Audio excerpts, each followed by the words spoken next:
The Hebrew text in the Bible has hidden formats. By revealing these formats, I will prove the first writer's words were hidden from you. These formats look like poetry as I group them into small paragraphs. Their grouping will become known as a psalm, and together they become psalms. Let me show you our Creator's 12 commandments, listed in Exodus chapter 20, verses 1 through 17. Any father of a family or his wife who did not obey any one of these 12 commandments, our Creator demanded they bring him a sin offering. Thus, our Creator defined the word sin as not obeying any one of these 12 commandments. Next, I want to show you how I changed one word in Exodus 26, verse 26, the word bars to arches, and the words now reveal the style of the roof for our Creator's tent for meeting with Him. Let me show you the translator's words from the preface of the 1611 King James Bible. They gave 4 reasons for themselves or others to edit the Bible's words. The red arrow at the top points to their 3rd reason to edit the text. By the light and feeling we attained unto ourselves.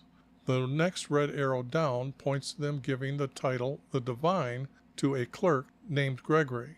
The next block of words, they point out they were happy that the first emperor of Rome established the year to the course of the sun. Behind this text means Nebuchadnezzar ordered his kingdom to follow our Creator's calendar when he stopped eating grass. Did you notice the letter S in sun is capitalized? This is to give respect to the Egyptian sun god Ra. Have you seen the Egyptian obelisk in the Vatican's front yard? The last arrow points to your reward for studying the Bible. Your reward is to have a fellowship with the saints and participation of a heavenly nature that will never fade away. There is no such thing as nature to a truthful Christian. Our Creator created everything. By their own words, they were not seeking to know our Creator or Jesus. Not everyone has the knowledge to correct every word. I have an old Bible program that has the New American Standard Bible 1977 concordance to help find a better word. Their concordance has the number of times they use that English word in a parenthesis for that Hebrew word. The translators removed his name, YHVH, to put in 2 titles, Lord and God. I replaced those titles using the letters Y and V as his name. For the Hebrew language does not have a J, O, or W. By using these 2 letters, I am closer to the truth than anyone using J, O, or W for his name. So why is there a single letter O in the Hebrew text 1,095 times? No proper English was used? The blue highlighted text is text that I am removing. The red highlighted words are little words that I'm adding. Gray italic words are words that I added. To respect and honor our Creator, all capital letters in purple are our Creator's words. This is Jesus' prophecy, for I am revealing the first writer's words to tell you the true truths about Jesus. As the text is revealed, you can taste the writer's style of wording. Their words will take your belief to trusting our Creator. You will be watching prophecy before your eyes as I edit true truths back into their psalms. Okay, I hope the mic is working this time. I made a video and forgot to turn the mic on. Okay.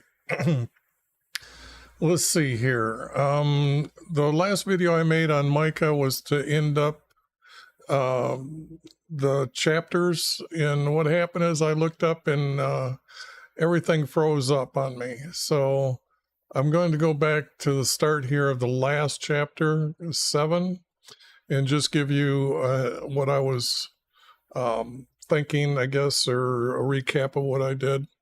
And that was that I chose that even though that this is a group, it didn't have any wording that was really important to save for later. And I will show you an example that why I need to save some as well, even though it was only one verse like this or one group like that. But here, the reason why I edited the text here, whoops, yep, get it closer here so you can see. Sorry, I forgot to bring that together. There is no such thing as a godly person, but to be one who is unto our Creator and obeying our Creator to the fullest, most obedient, putting our Creator first, your family second, is a righteous person. And I got it as he is vanishing from our land. And then I needed to change the word from men to people. Everyone lies. Among our people, everyone lies. We can't have just men involved here. This verse just doesn't fit with any of the text. Then I found that I needed to add evilness, the ness on the end, and then very additive words to make it correctly being said. And then there was no word here to fit the format that I'm working on. And what that really is about is like one major word here, one major word here, then connecting it with the least amount of words. But as you can see, sometimes I have 1, 2, 3 major words, and that is a rarity, but it does happen. Now, I had to add the word silver here because I could have used the word money, but I know the word silver is example still used at Jesus' time, 30 pieces of silver. So I'll just say it's the word silver here. And then when I'm looking at this text here, as you can see, it could be made into a 3-verse, 3-verse, 3-verse, but I decided that this text, again, isn't as important because it doesn't connect with anything. And I know the stories that are already in the text that I've already cleaned up, and these don't go with that. So sometimes if they're really important words, I will keep them and just note them. And then as I'm putting the books together, I will see if I can find a place for them. If not, they'll just get thrown out. Now, here I had to add a few words here, change the word to S on here. But the only thing is it is to hide, not guard their lips, but hide their evilness. Because this text has to go with this 2 grouping here. And if it's evilness, which is being completely against our Creator, and that means they are meditating to have sex with a so-called female goddess. If that's the first time you heard that, welcome to my world where I know and I can tell you all about this. So, well, let me show you really quick what I'm talking about here.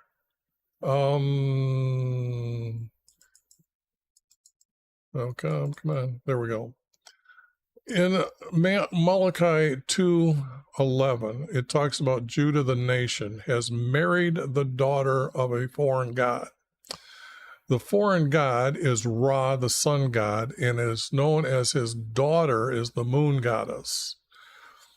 And how to marry him is to sit in darkness and meditate.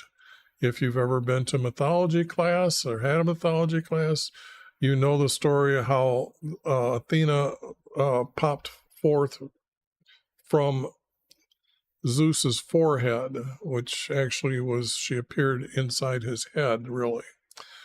Here it is Jeremiah, and he calls her the Queen of Heaven, and you can see that it has got here fathers, kings, and this is going to be priests. And it tells about, this is the argument with them, that they're making all these things, sacrifice and burning to the Queen of Heaven and all that. Well, this was going on in the text, or at the time of Israel. So let me see, maps, timeline. And let me show you here. These are the king's timeline. Very accurate. You won't find this anyplace else but right here. That from the beginning, he sets up an altar in Bethel, and he made it the first capital city for the nation Israel. and he copied and made his own priest from the altar that he found or seen in Damascus. And ever since then, they've had this problem with the female goddesses over here. In fact, Manasseh went so crazy on them, and then that our Creator sent them away into captivity because the king from Damascus come down and took that spot, or took that. And then what we have here is the text that's starting here in this book is starting at this king, and it's to these kings. That's from Judah's prophet, went over here and talked to these kings and prophesied to them. So that is why our Creator sent them away into captivity, is for this evilness. And all of a sudden their sons treat their fathers like fools, and their daughters rise up against their mothers. All this text is not needed. It has no real bearing on the fact, even though we have the word Assyria here, which is it's not being told right, but the Assyrians are coming down from Assyria to capture them. But in this text, it is not in any of these verses. So now what I did is I took all the pieces that I got from 1 through 7, and I put them in order. Then what I did is I grouped them together, and I noted them first that what chapter they're from. If it's a 3-verse or a 4-verse, it's got a different color. And then I put a number on them. And as you go through here, let me pull that over a little bit because it's going to be able to be seen here a little bit better, I guess. And what you're seeing here is this is where the story splits, but this is now 3-verse and number 2 as a group. So what I did is I went through and I noted them that way. And in some of these, I've got some editing started, but you can see here's a 4-verse. And then here's another 4-verse. But one of these, see how it starts? It got 2 different formats, even though it's in one chapter. So what I try to do is try to label them A and B if they're still in one chapter. But I was a little late in that, and I forgot what I was doing. So what I can say here is that now what I'm showing you here is all the tiny pieces that I found. Because I look for serious words that are talking that can actually make a verse, a 4-verse or a 3-verse. And the pattern you can see is that I'm using a comma and a period to make these two are connected together, and then these two are connected together. And then you can see that they're a small paragraph. But you can see I got another one here. I got another one, a couple here. Then I got a couple here that are a 3-verse.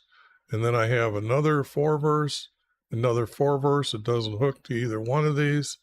And I grabbed them together. This is some of the editing that I did after I put the text together, that I wanted to note that when I put the stories together, that they needed to be edited to combine together, because what I'm going to show you here pretty soon is how well they go together. But these are notes, so those that are following for history what I did, I'm trying to make it sure that it's easy enough for them to come and backtrack and see what I did with the text. Because down here, let's see, down here, I'm going to now put all the 3 verses, and they're all about Israel, together in a group. And then below it, I'll put the 4-verse. And then below that, I'll put the 3-verse and 4-verse cleaned up. So it won't look like these pieces. You won't see all these little notes or added text or numbers here. It'll be very clean and easy to read. But this here, maybe I should bring this out a little bit. I still have notes. These are my notes, and I guess I should put up the text here. Now, what you're seeing here is how I've already started combining a few of the books together. Habakkuk, Ezra, Zechariah, and can't remember, Habakkuk. Maybe I said that already. Anyways, and I will be adding Micah to the text. So, but I'm not going to name the chapters. But as you see here, this order 1, 2, when I tried to put these pieces and tried to separate them, try to put them all over, it does take quite a bit to do this. But the object is that it actually stayed right where it was at. And then so did number 3. It stayed right where it was at because it was read right. It needed some changing from face to words. Because of what is being said from here, it's his words that are going to be hidden at that time. That's what this is talking about. And when it's cleaned up and I got to read it more, I thought the intent, his face words, close enough for me just to say I'm replacing that word. Here it came to a sentence that I had this as a group, and then I had this as a group for the next sentence. When I was reading it, I thought this is just wrong. If I get rid of this and add the words and twist everything of Yah, that's what they do. In fact, the proof I have is that Jesus asked them, the disciples and people, what do the scribes say? Who do the scribes say who is the son of David? So they did it with trickery of words to lead people away. And that's pretty much what's being described in these words here. Now, when it comes to this group connecting to this group, it does sound really good. Or as the next group down with the 3 verse.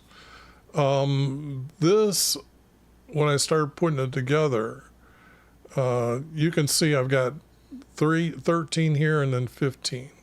This text I'm throwing out because it really doesn't go with what's here. And if I tried to put like a group of text missing, I didn't really feel like that was connecting very well. And these words aren't going to hurt anybody when I throw them out. The object is to find and prove that they're here and to build a story up. This will take second to our Creator's hidden formats. But what this is, then the story goes on, and I had to read from the text here because I'm adding it and how it's being said. I had to change the words like he to I, and this would be the prophet telling them exactly how our Creator said it to him. Okay? There's other times where the text would be, I could use the word he because that's what he's talking about, that he wrote it that way. So, but this writing here is telling me that if I'm going to put the stories together, I have to keep editing it the way it starts. Now we have the Assyrians entering their land. So I guess I didn't speak correctly, but that was in chapter 5. So, but this is the way I note that it's the kingdom of Israel, and being they're all small cap letters, it means that they're evil and they're going to be sent away. If you see all capital letters, which would be even with these and more fuller of letters, then you would know that that means the nation Israel was good people at that time. Now, here I have only one group of versing to hook here, but it does sound like it goes together, and that's what's unique. When I do these a lot of times they do put or use the same text and they do rearrange it. And so that's what happened here. Now this group, did not fit correctly. You can't make this text read like it's continuing. So I'm getting rid of it. Now, sure, there's a format here. I proved that there's a format with these words, but I don't have the text to go with it. Now, what I could do is maybe find an Ezekiel, maybe where that text goes, or another book, but I don't want to do that. I want to get the best I can from this group. Now, there are groups that I will not throw out and look for no matter where that book is at. And I'll show you an example of that later. It's almost the last one. Now, that was the end of the 3-verse grouping together. So next time when you see it cleaned up, this text won't be with it. Now comes the 4-verse, and this is about Israel. Okay, the nation Israel. And then you can see how many little pieces I've got put together that are making the story. This is, when it reads together, it's really neat to see that, yes, it even has that same like reading tasting, I would call that, as the same writer. Sometimes when you read them, you just know that that's not the style of that writer. It's just unique to be able to find these hidden formats, and then by the word usage, it just, it's two different writers. So, but when I went through here and started putting the pieces together, these sounded as one writer, so I kept grouping them, and then I had to keep correcting them. To go with the story, I had to say they're not is vanishing, but have vanished. And it wouldn't have been from the people, it's from the tribes. He's talking about all the people here. Here that's going to be your destroy all your cities and lands. So I asked to, when I put these pieces together, I have to reread them, and then the text becomes more correct. But the wording that's being said becomes so much as one writing style. Now, oops, that's an error. I got to do a spell check. I forgot to do that on these. But here you can see I've gone from like 8 to 10 and then had to correct a few words here. But that was the end of that story about Judah. Or no, that was Israel. Now this one's going to be about Judah. Now the problem with that is that when you understand that we have a king's name, and that is this king right here. So with this king as the one we're talking about, and so if you notice, it's 50 years to 30 years. So Micah's time would probably only be within this lifetime, okay? I don't know what year our Creator starts with prophets, okay? But the thing here is example, Samuel, when he was very young, 7, 8, he hears our Creator's voice but doesn't know it's our Creator. Other times, it seems that later in life that they do that. I can't think of anyone right now, but it just seems like within like the first 20 years, most prophets know about our Creator existing and have no doubt, and no matter how we live, we ain't giving up. We know our Creator exists. So if I take this timeline and just say, come over here, now we're talking about these kings here that he was talked to. So when it was the text about and kings, it would have been for this king and that was in this timeline, and then maybe to these kings here. But when it comes down to understanding that Israel was gone here, and now the story about Judah going to be taken into captivity, you can see that from 50 years, he can't be living 150 years to be the prophet down here. So this text here is going to be from a different prophet. I just don't know who. The uniqueness of this is that there is no word of Babylon, okay? And that means that when I just showed it to you here in the timeline, should have mentioned it then, that if this is the end of Assyria, and at this time there is a story under this king that our creator, Isaiah the prophet, told him that he's going to hear a rumor and he's going to leave, so they didn't have to battle him. But that rumor, I believe, is that they started fighting between Babylon and Assyria. So this prophecy, without using the word Babylon, has to come very early. Like they didn't know Babylon was going to beat Assyria, okay? So it would have to come within these years here really quick. So these might be from the prophet Uzzah, I believe. I'm trying to think of another prophet at that time, but right now it's not coming to my head. So what I had to do when I was reading this and understanding that, yes, this text now does say it is 100 years later, and they're talking about bloodshed and injustice. It just wasn't their leaders, because the way the text is here, not pronounced, but it would be announced their judgment for a bribe. It has to be the word judge or judges. So then this text and then this story here, you can see that, again, the prophet here does talk about Jesus returning. And I should have noted that here as well on the last, where is it, 3 verse? Okay, not there.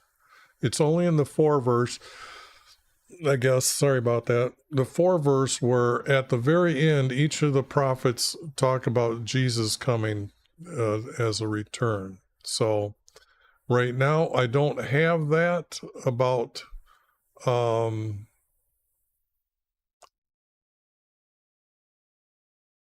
I have to look back. I guess I'm not sure what that story is, but in the 3 verse, because I'm thinking he does talk about they will be gathered again. But I didn't have any red text to point it out. Otherwise, that's why I'm pointing it out here.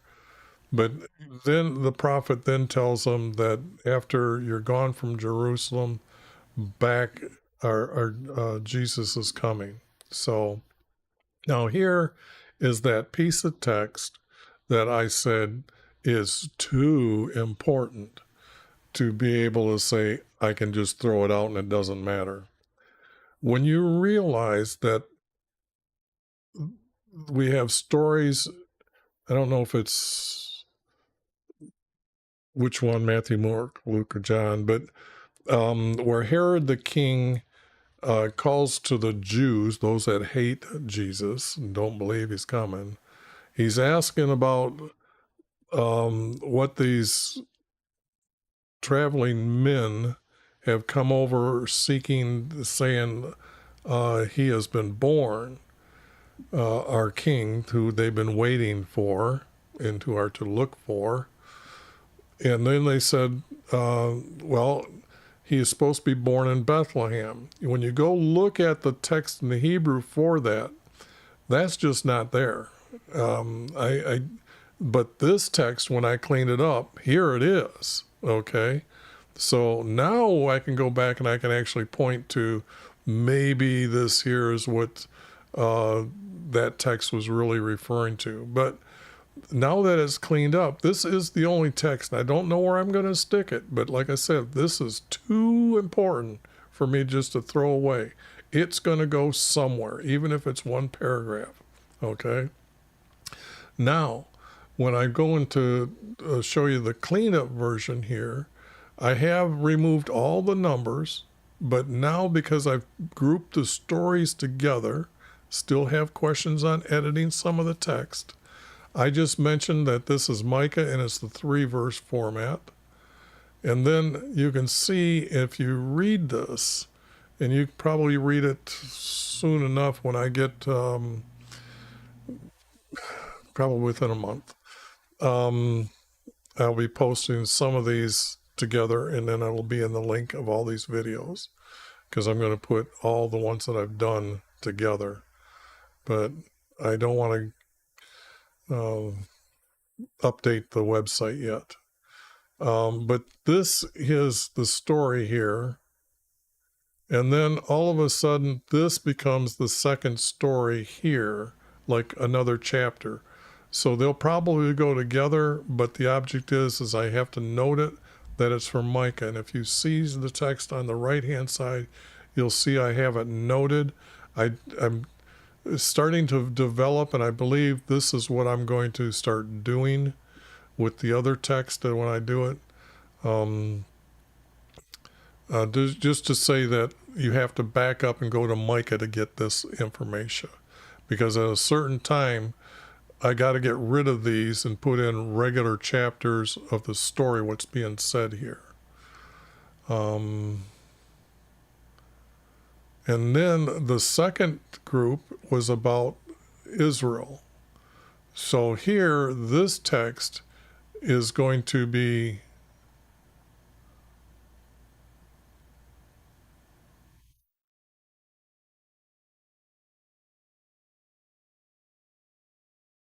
no, this is about Israel too. So what did I have up here? Oh, I didn't mention it, what it's from. Okay. But the object here is that I confuse myself when I don't read these all the time. And it's only been a day, so. But here, the text, because these words are important, I put in a verse that says there's something wrong here. Now, this is the 4-verse grouping about Israel. So then what I did was I thought the text is missing something here. I've got a large space here. Looking for text that might go here from another book. Okay. It's just that it might not happen, but this is just telling me that when I'm reading this, this reads like there's another group missing here. So, and I did look at the verses that I did throw out above, and they would not fit in here. So, but then the story, because it's 4-verse grouping now, this would be like the next chapter down. And actually the stories are reading like they're supposed to. Now, this spacing here is just the problem that I've got with Microsoft Word, that when I do the editing, somehow I just don't get these doubles like this every once in a while. And it is so hard to get that out of the format. I really I need help in that area. But that's what that means. It's not that there's a space there that I'm needing to put some text in. And then here's the story of Jesus coming after they've been told. Now this is about Judah. So here again, I know that I can't throw that out, so I added the text there. And then it does read together.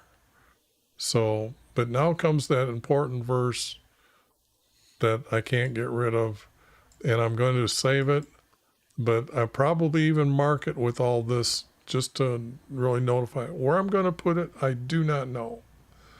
But I do know that I've got Micah is now done. I need to add that to the other books. I need to start on another book because I try to do something every day because it's going to take me probably 3 or 4 months to get through this. And this is, even though I've got like 200 videos up, I've said, look, everything that I know, I found out that when I'm doing them live like this and taking my time to explain everything is why I'm changing, and I can bring up all my pictures and information that I have and maps and locations to say this is what this text means, or that's to say that this text belongs. Example, for Psalms, there were things that definitely said that they could only belong to King Jehu. Okay. Other things could be only words from Elijah, because the way that he ran away from the diviners, because they told him they're gonna kill him. So he ran, hid in the cave, and our creator says, get back out there. I ain't gonna let him do that to you. But you can see that in that text that only he could have said those words. So the words are very important, and the stories and the knowledge that I have is how I'm putting these together. Right now, because they're all loose, going all over the place, the PDFs, when you see them, they're going to be choppy, for the simple fact that, example, when I add Daniel to the text that you've seen that I had on the right-hand side, there's going to be like 20 pages of just Daniel written like this, because it's awfully long.